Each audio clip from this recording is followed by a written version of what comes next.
என் இனிய உணவு பிரியர்கள் அனைவருக்கும் இனிய வணக்கம். நான் உங்கள் விஜே ஜெய். இது டைமண்ட் ஹோம் அப்ளையன்சஸ் வழங்கும் ருசிக்கலாம் வாங்க. ஸோ வந்து பார்த்தீங்கன்னா இன்னைக்கு ஒரு அற்புதமான நாள் என்ன அப்படின்றத நான் சொல்கிறேன். உங்க எல்லாருக்குமே தெரிஞ்ச விஷயம் தான். ஸோ இந்த அற்புதமான நாள் வந்து ஷெஃப் சுபா அவர்கள் இணைஞ்சிருக்காங்க. வணக்கம். வணக்கம். எஸ், இன்னைக்கு என்ன ஸ்பெஷல் சொல்லிட்டு உங்க வேலை நீங்க சொன்னா நல்லா இருக்கும். ஹாப்பி கிறிஸ்மஸ் நேயர்கள் அனைவருக்கும் கிறிஸ்மஸ் தின நல்வாழ்த்துக்கள். ஓகே, நானும் விஷ் பண்ணேன். ஆமா, மெரி கிறிஸ்மஸ். Happy Christmas. அப்பதான் கேக் நான்வெஜ் எல்லாம் செஞ்சு கொடுப்பாங்க நமக்காக. சரி, ஓகே. சோ இன்னைக்கு என்ன சமைக்க போறீங்க? இன்னைக்கு நம்ம ஸ்பெஷலா சொல்ல போனோம்னா ஆம்பூர் சிக்கன் பிரியாணி பண்ண போறோம். ஆம்பூர் பிரியாணினாலே ஒரு தனி ஃபிளேவர் அதுக்கு இருக்கு. நானும் நிறைய முறை போய் சாப்பிட்டு பார்த்திருக்கேன். ஆம்பூர் பிரியாணி வந்து டேஸ்ட் அழகா கொடுப்பாங்க. ஆமா, சீரக சம்பா ரைஸுங்களா? அது கண்டிப்பா சீரக சம்பா ரைஸ்ல தான் அதை நாங்க பண்ணுவோம். சார், ரெண்டாவது பார்த்தோம்னா வறுத்து போட்ட முட்டை வறுவல்.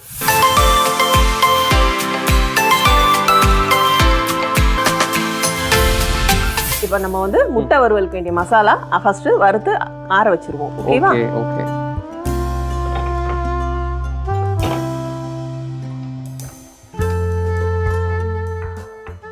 ஓகே, இப்போ தவா சூடாயிடுச்சு. மிளகு பார்த்தோம்னா ஒரு சும்மா கொஞ்சம் போல ஒரு 20-25 மிளகு. அப்புறம் மல்லி, அதாவது தனியா. இப்போ தனியான்னு சொன்னாலும் அதுவும் ஒரு 1/2 ஸ்பூனுக்கு போட்டுடுறோம். கூடவே சீரகம் ஒரு 1/4 ஸ்பூன் கணக்குக்கு போட்டுருங்க. சோம்பும் அதை 1/4 ஸ்பூன் கணக்கு போட்டுடுங்க. அப்புறம் 2 காஞ்ச மிளகாய்,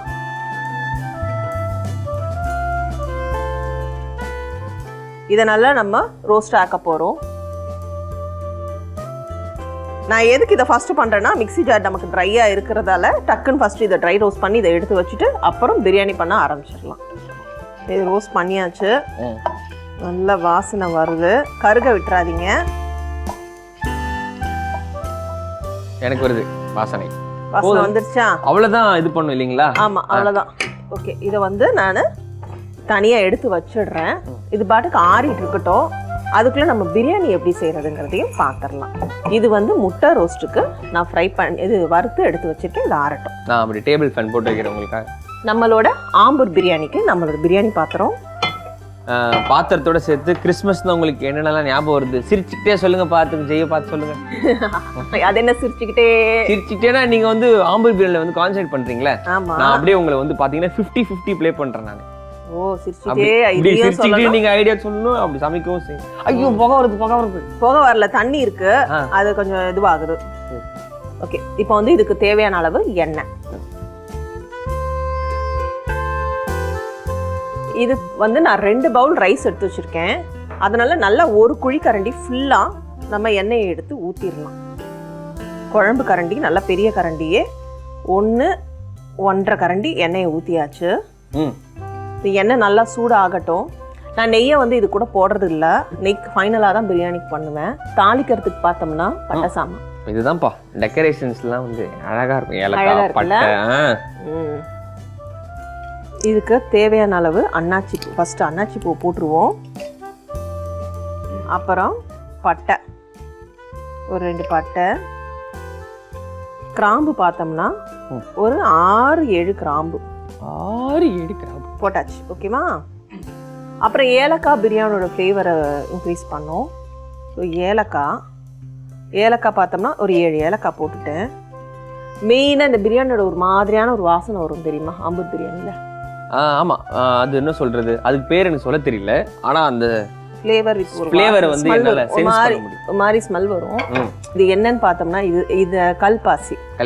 ஸோ இதை வந்து இதில் போட்டுட்டோம்னா அந்த பிரியாணியோட வாசனை கொஞ்சம் நல்லா இருக்கும்.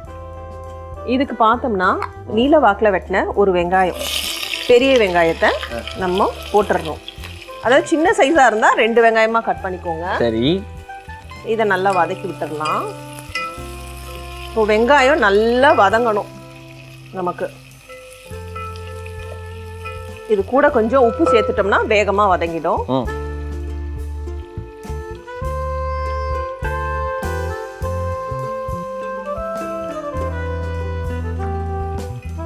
சேர்த்தாச்சு. வெங்காயம் நல்லா வதங்க விட்டுருவோம்.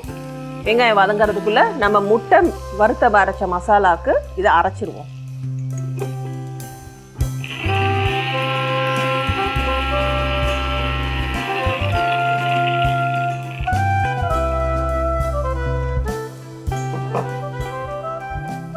இது வந்து வறுத்த முட்டை வறுவலுக்கு இதுதான் பண்ண மசாலா. இது ரெடியாக நம்ம எடுத்து வச்சுருவோம். நம்ம பிரியாணி முடிச்சுட்டு அப்புறம் முட்டையை எப்படி பெரட்டுறோங்கிறத பார்த்துடலாம். பெரட்டிடுவோம். வெங்காயம் நல்லா வதங்கி வந்துருச்சு. இது கூடவே நம்ம இஞ்சி பூண்டு விழுது. அதாவது இஞ்சி பூண்டு பேஸ்ட்டு எப்படி நம்ம எந்த அளவில் அரைக்கிறது அப்படின்னு பிரியாணி கேட்பீங்க. ஸோ பிரியாணிக்குன்னு பார்த்தோம்னா ஈக்குவல் ரேஷியோ. இஞ்சி 100 கிராம்னா பூண்டு பீல் பண்ணி அது ஒரு 100 கிராம்ஸ். ஸோ அதை கணக்கு பண்ணி இதில் நான் 2 ஸ்பூன் போடுறேன். இஞ்சி 100னா பூண்டு 100. ஆமாம், 100 கிராம்ஸ். ஓகேவா? என்ன எக்ஸ்பிளைன் பண்ணுறாப்புல. இஞ்சி பூண்டு வாசனை பச்சை வாசனை போகிற வரைக்கும் இதை கிண்டிடுவோம். வாசம். ரெண்டாவது புதினா. கொஞ்சம் போல் இதுக்கு புதினா சேர்த்துருவோம். புதினா இதுக்கு கொஞ்சம் போல் இதில் போட்டுருவோம். ஒரு கைப்பிடி புதினா போட்டாச்சு. இதை நல்லா பிரட்டியாச்சு. ஸோ இது பிரியாணிக்கு நம்ம மிளகாய் தூள் யூஸ் பண்ண மாட்டோம். இதுக்கு பார்த்தோம்னா நம்ம மிளகாய் வந்து ஊற வச்சு வச்சிருக்கோம். காஞ்ச மிளகாவை தண்ணியில் போட்டு நான் ரொம்ப நேரம் யோசிச்சுட்டே இருந்தேன், என்ன குளிப்பாடிட்டு இருக்காங்க காஞ்ச மிளகாய் அப்படின்னு. ஆக்சுவலாக இன்னும் நல்ல கலர் வரணும்னா நம்ம காஷ்மீர் சில்லியும் சேர்த்து போடலாம். காஷ்மீர் சில்லி பவுடர் இல்லை, அந்த சில்லியே ஊற வைப்பாங்க. காரம் மட்டும் தேவைப்படுறதால ஸோ இந்த மிளகாவை நான் போட்டிருக்கேன். இதில் பார்த்தோம்னா ஒரு 6-7 மிளகாய். அவங்க மிளகாய் எவ்வளோ காரம் இருக்கும்னு உங்களுக்கு தெரியும். அந்த மார்க்கெட்டில் வாங்கிட்டு வரும்போது அந்த காரத்தோட இது அமைப்பு. மிளகாய் வந்து பேஸ்ட்டாக தான் அரைக்கிறோம். இது கூடவே சின்ன வெங்காயத்தையும் சேர்த்து அரைக்க போகிறோம். சின்ன வெங்காயம் பார்க்கறதுக்கு ரொம்ப பிடிக்கும். குட்டியாக அழகாக இருக்குல்ல. சின்ன வெங்காயம் பார்த்தோம்னா நான் ஒரு கைப்பிடி அளவு, அதாவது ஒரு 10 வெங்காயம் கணக்கு பண்ணிக்கோங்களேன். 2 கப் ரைஸ்க்கு ஒரு 10 வெங்காயம் கணக்கு. என்ன நீ ஃபுல்லா 10 உங்களுக்கு பிடிச்ச நம்பர் இன்னைக்கு? 10க்குள்ளே நம்பர் சொல்லு. அதேதான் சொல்றேன். ஓகே, அரைச்சிட்டீங்களாங்க? அரைச்சாச்சு. ஸோ இந்த பேஸ்ட்டை நம்ம எடுத்து வச்சிருக்கோம். இப்போ இது கூட என்ன போட போறோம் பார்த்தோம்னா சிக்கன் வந்து நம்ம ஆல்ரெடி வேக வச்சு குக்கர்ல வச்சிருக்கேன் நான். ப்ரெஷர் 2 சவுண்ட் வச்சு. ஓகே, இதை இதுல போட்டுடலாமா? போட்டுடலாமே. அந்த குக்கரை எடுங்க.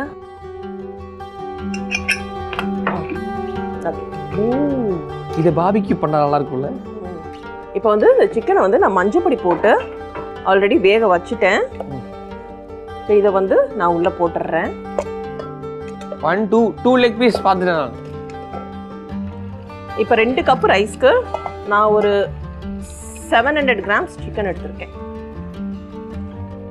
700 grams into divided into proteins வந்து மசில் வந்து பில்ட் ஆன கேலரிஸ்லாம் வந்து டெபிசிட்ல போகும். அதாவது 1/2 கிலோ அரிசிக்கு 3/4 கிலோ சிக்கன் போட்டிங்கன்னா ரொம்ப நல்லா இருக்கும்.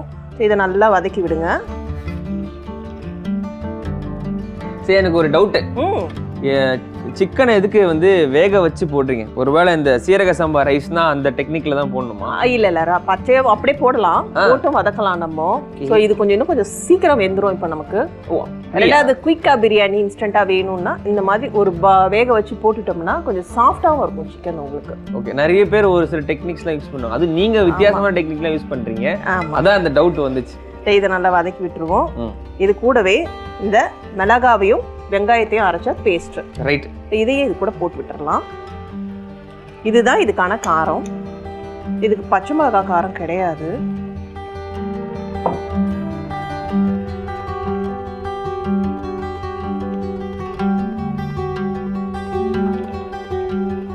இதை நல்லா பெரட்டி விட்டுருவோம். இது கலரே நல்லா அந்த ரெட்டா இருக்கும்.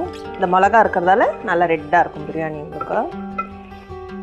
சரி, இது கூட இப்போ வந்து தக்காளியை வந்து பிரியாணியில் ஃபர்ஸ்டே வதக்காதீங்க.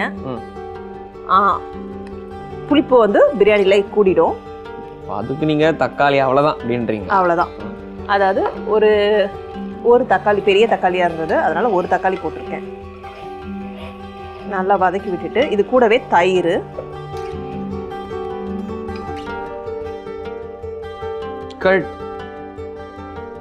தயிர் பார்த்தோம்னா ஒரு 2 ஸ்பூன் போட்டுடலாம். தயிருங்கிறது சிக்கனை சாஃப்டா ஆக்கும். அது மட்டும் இல்லாம டேஸ்டா நல்லா டெவலப் பண்ணி கொடுக்கும்.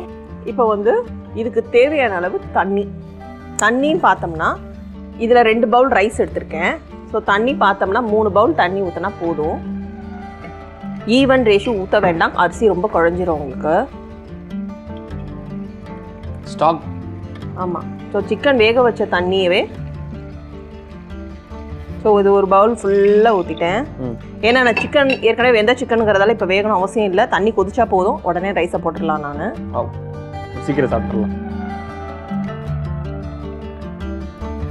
2 3 போட்டாச்சு. நான் வந்து சிக்கன்லேயும் உப்பு போட்டிருந்தேன் வேகும் போது, வெங்காயத்துலேயும் உப்பு போட்டேன். ஸோ பிரியாணிக்கு அரிசிக்கு தேவையான அளவு உப்பு கொஞ்சமாக பார்த்து போட்டால் போதும். ஸோ இந்த உப்பு நம்ம போட்டிருக்கறத கவனத்தில் வச்சுக்கிட்டு உப்பை மட்டும் பார்த்து டேஸ்ட் பண்ணி பார்த்தே போட்டுருங்க. எங்கள் வீட்டில் டேஸ்ட் பண்ண என்ன தான் போடுவாங்க.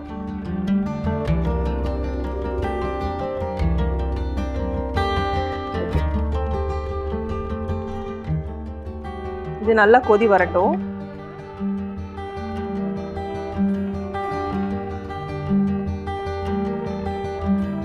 இப்போ வந்து தண்ணி நல்லா கொதிச்சிருச்சு, அதாவது பிரியாணி கொதி வந்துருச்சு.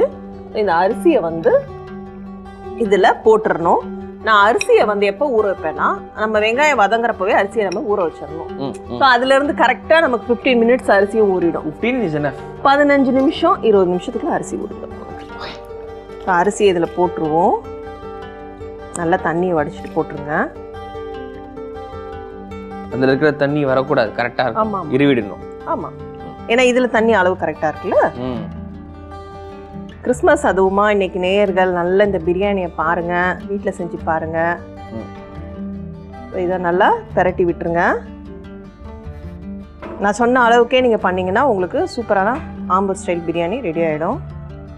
இதில் கொதி வந்திருக்கு. இது கூடவே நம்ம எலுமிச்சை பழத்தையும் பிழிஞ்சு விட்டுறோம். ஆமாம், நல்லா ஒரு அரை பழம், குட்டி எலுமிச்சை பழமாக இருந்தால் 1 ஃபுல்லாக போட்டுருங்க.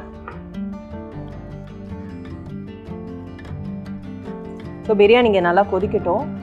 பசியில் இருக்குன்னு தெரியுமா இல்லையா உங்களுக்கு? இல்லை கொதிச்சுட்டு இருக்கு. கொதிச்ச உடனே நல்லா தண்ணி வந்து அந்த ஓரளவு வத்தி வரும். வத்தி வருமா? தண்ணி கொஞ்சம், அதாவது எல்லா வீட்லயும் தண்ணி வத்தி வரணும் தான் வெயிட் பண்ணிட்டு இருக்காங்க. அவங்க வாசல்ல வந்து தண்ணி நிக்குது. சரி, பிரியாணினாலே வந்து பாத்தீங்கன்னா அது வந்து பெருசா கலர மாட்டாங்க, அப்படியே க்ளோஸ் பண்ணி வச்சிருவாங்க வேற வரைக்கும், லைட்டா கலருவாங்க. ஆக்சுவலா இந்த பிரியாணி பொறுத்த வரைக்கும் இது வந்து சீரக சம்பா. சோ நீங்க கிளறக்கூடாதுங்கிற பிரியாணி வந்து பாஸ்மதி ரைஸ் நம்ம வடிச்சு போடுற ரைஸா இருந்தா நிச்சயமா கரண்டி இந்த ரைஸ் வந்து உடைஞ்சிரும். ஆமா, இல்ல நீங்க வந்து அல்வா மாதிரி கிண்டிக்கிட்டே இருக்கீங்களே. அல்வா மாதிரி கிண்டுறதுலயே ஒரு பதம் இருக்கு, நடுவுல போட்டு குத்த கூடாது. சோ இப்படி சைடுல இருந்து எடுத்து கூடி இப்படி பண்ணிட்டா இப்படி லைட்டா அதை பெரட்டி விடுறதுங்கிறது தடவி கொடுக்கறது தான் இது. ஓகேவா? இவ்வளவுதான். இதுக்கு மேல நம்ம இதை பெரட்டணும் அவசியம் இல்லை. அதான் பெரட்டிட்டீங்க. இதை வந்து லோ ஃப்ளேம்ல முடிஞ்சா வீட்டுல பழைய தவா இருந்தா அதை வச்சுட்டு வைங்க. எனக்கு ஸ்மெல் வருது. ஸோ லோ ஃப்ளேம்ல இதை இதுல வச்சுட்டு தம் பண்ணிடலாம். இதுக்கு பேர் என்ன சொல்லுவீங்க? தளபதி வாழையா தலை வாழையா? வாழை இலையை இதுல போட்டு நம்ம தம் பண்ணிடலாம். போடுறதுக்கு முன்னாடி 1 ஸ்பூன் நெய் விட்டுறலாம். இதுக்கு வந்து நெய் 1 ஸ்பூன் விட்டுருங்க. அப்புறம் கொஞ்சம் போல கொத்தமல்லி. கொத்தமல்லி இல்லாத சமையல் இல்லைங்க. மேலே தூவிட்டு இந்த இலையை வந்து மேலே போட்டுடலாம். ஸோ இந்த இலையில வந்து ஒரு நல்ல ஒரு ஃப்ளேவர் இருக்கும் வாழை இலையில. ஓ அப்படி? ஓ நீங்க மூடலையா? அப்போ சாப்பாடு மேலே போட்டீங்க? ஆமா, இப்போ போட்டு இப்படி முடியாச்சு. நான் சாப்பாடு சாப்பிட்றதுக்கு வாழை இலை வச்சிருக்கீங்கன்னு நினைச்சேன். இப்போ பிரியாணி தம்ல வச்சாச்சு. இப்போ நம்மளோட முட்டை வறுவல் எப்படி பண்ண போறோங்கிறத பார்த்துடலாம். இதுக்கு வந்து ஒரு கொஞ்சம் போல எண்ணெய், அந்த முட்டையை மேலே பெரட்டுற அளவுக்கு எண்ணெய் இருந்தால் போதும். இதுலயே கருவேப்பிலையை போட்டுருவோம். எண்ணெய் நல்லா சூடாயிடுச்சு. இது கருவேப்பிலை வெடியும். இந்த நேரம் விஜய்ய பக்கத்தில் நிற்க வச்சிடலாம். இப்போ வந்து முட்டையை வந்து இதில் போட போகிறோம். இப்போ இந்த ஒரு முட்டையை அதில் வச்சிருவோம். இந்த எண்ணெய் நல்லா சூடாயிட்டு இருக்கு. ரொம்ப நாளாக வந்து ஒர்க் அவுட் டயட் முட்டைன்னு பற்றி நான் பேசுறது இல்லை. ஏன் கேளுங்க, ஏன்னா நீங்கள் ஒவ்வொரு வாட்டியும் சொல்லி உங்களை நான் வெறுப்பேற்றிட்டேன்னு இப்போ நான் சொல்கிறேன். ரொம்ப நாள் கழித்து சொல்கிறேன். Egg is good for the work out பசங்க, மசில்லாம் நல்லா ஆகும். இப்போ வந்து முட்டையை வந்து ஃப்ரை பண்ண போகிறோம். லைட்டாக ஃப்ரை பண்ணிவிட்டு இது கூடவே கொஞ்சம் போல் உப்பு போட்டுருங்க. வேறு எதுவும் இந்த மசாலாலாம் ஆட் பண்ணுவீங்களா இனிமேல் தான்? ஆமாம், இனிமேல் நான் வறுத்து அரைச்சி வச்சுருக்கோம்ல, ஓகே, அந்த மசாலா உள்ளே போட்டு பெரட்டணும். அதுக்கு முன்னாடி உப்பு போடணும். இதுக்கு தேவையான அளவு உப்பு. ஓகே. மழைச்சாரல் போல லைட்டாக போடுங்க. உப்பு போட்டு பரட்டியாச்சு. இப்போ இந்த வறுத்த மசாலையும் எப்படி தூவணும்? மழைச்சாரல் போல தூவ வேண்டும். இப்படி தூவணும். மழைச்சாரல் போல நம்ம தூவிட்டு இதை பரட்டிட்டு நம்ம பிரியாணியோட வச்சு சாப்பிட்டோம்னா இது வாசனையே 10 ஊருக்கு கேட்கும். புரியல. 10 ஊருக்கு அந்த வாசனை போகும். அவ்வளோ வாசனையா இருக்கும். போகும் போகும் இந்த மசால் வாசனை. ஸோ நல்லா அதெல்லாம் திறந்தேங்கப்பா 10 ஊருக்கு போட்டோம். இதை போட்டு நல்லா பரட்டி விட்டுருங்க. இது லைட்டாக ப்ரௌன் ஆனால் போதும். இந்த மாதிரி வாசனை வாசனை வந்துடுதா? எனக்கு அதுவும் வருது. ரொம்ப நேரமா இவனும் வராப்புல. ஸ்டவ் ஆஃப் பண்ணிட்டேன். இப்போ நீ பண்ணுறியா நான் பண்ணவா? நான் தான் பண்ணுவேன். கிறிஸ்மஸ் அதுவுமா குழந்தைங்க ஆசைப்படுறாங்க. குழந்தை ஆசைப்படுது. ஓகே, நம்மளோட பிரியாணி ஓப்பன் பண்ணிடலாம்.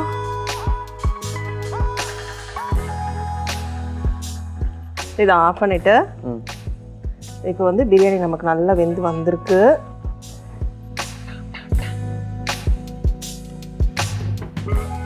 இப்போ நம்ம பரட்டி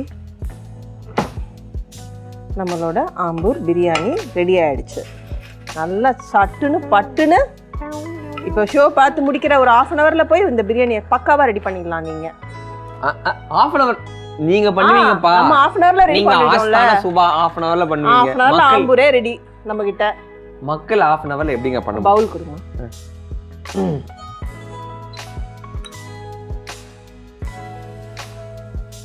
வாழலையில வைப்பீங்களாப்பா? நான் அப்படியே வாழலையே போட்டுருவீங்க எனக்கு அப்படிமா. சீரக சம்பா ஆம்பூர் பிரி. ஓ கவுத்து ஃபையிங். பாத்தீங்களா, எனக்கு பிடிக்கும்னு லெக் பீஸ் வைக்கிறாங்க. நான் கூட இன்னைக்கு விரதத்தில் இருக்கோம், சாப்பிட வேணாம்னு நினச்சேன். பட் உங்களுடைய பிரியாணியை பார்த்ததுக்கு அப்புறமா என் மைண்டை மாற்றிக்கலான்னு இருக்கு. என்ன சொல்கிறீங்க? நம்ம இப்போ கிறிஸ்மஸ் செலிப்ரேஷன் பண்ணுறோம். நமக்கு என்ன விரதம்? நான் வந்து இப்போ கிறிஸ்மஸ் 6 packs-க்காக நான் பிளான் பண்ணிட்டு இருக்கேன். அது போகிறப்ப 4 தண்ணி பாக்கெட் வாங்கி உடம்புல கட்டிக்கோ. எல்லா பேக்கும் வந்துடும். அச்சுச்சோ, எனக்கு 1 to 4 காமெடி இன்னைக்கு. யாரோ ஏதோ சொல்லியிருக்காங்க, பார்த்துட்டு வந்து என்கிட்ட இந்த காமெடின்னு சொல்லிட்டு. நல்லா இருக்கா? நம்ம காமெடி பண்ணாதான், நான் பேசாம இருந்தா காமெடி பண்ணா நல்லா இருக்கும். இப்போ நம்மளோட ஆம்பூர் சிக்கன் பிரியாணியும் வறுத்து அரைச்ச முட்டை வறுவலும் ரெடியா இருக்கு.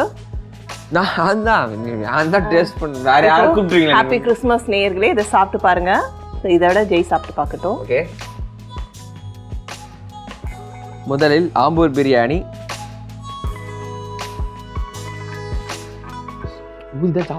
ஊதி சாப்பிடணும். சுடுது.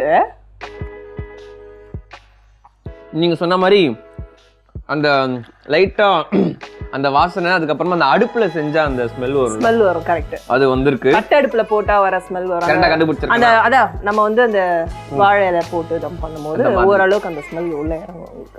நெக்ஸ்ட் வந்து முட்டை.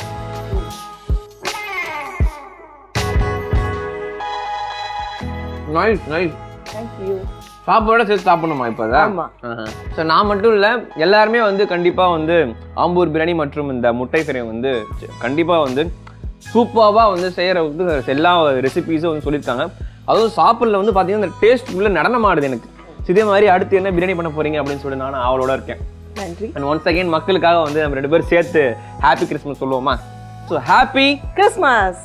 இதே மாதிரி ரொம்ப ஆஸ்டமேட்டிக்கான டிஷ்ஷஸோட நாங்கள் வந்து பார்த்தீங்கன்னா அடுத்த நிகழ்ச்சியில் வந்து டான் வந்து உங்களை சந்திக்கிறோம். Until then it's tata bye bye from VJ. நீங்க பார்த்துட்டு இருக்கிறது டைமண்ட் ஹோம் அப்ளையன்சஸ் வழங்கும் ருசிக்கலாம் வாங்க. So tata bye bye, see you. Bye சொல்றேன்.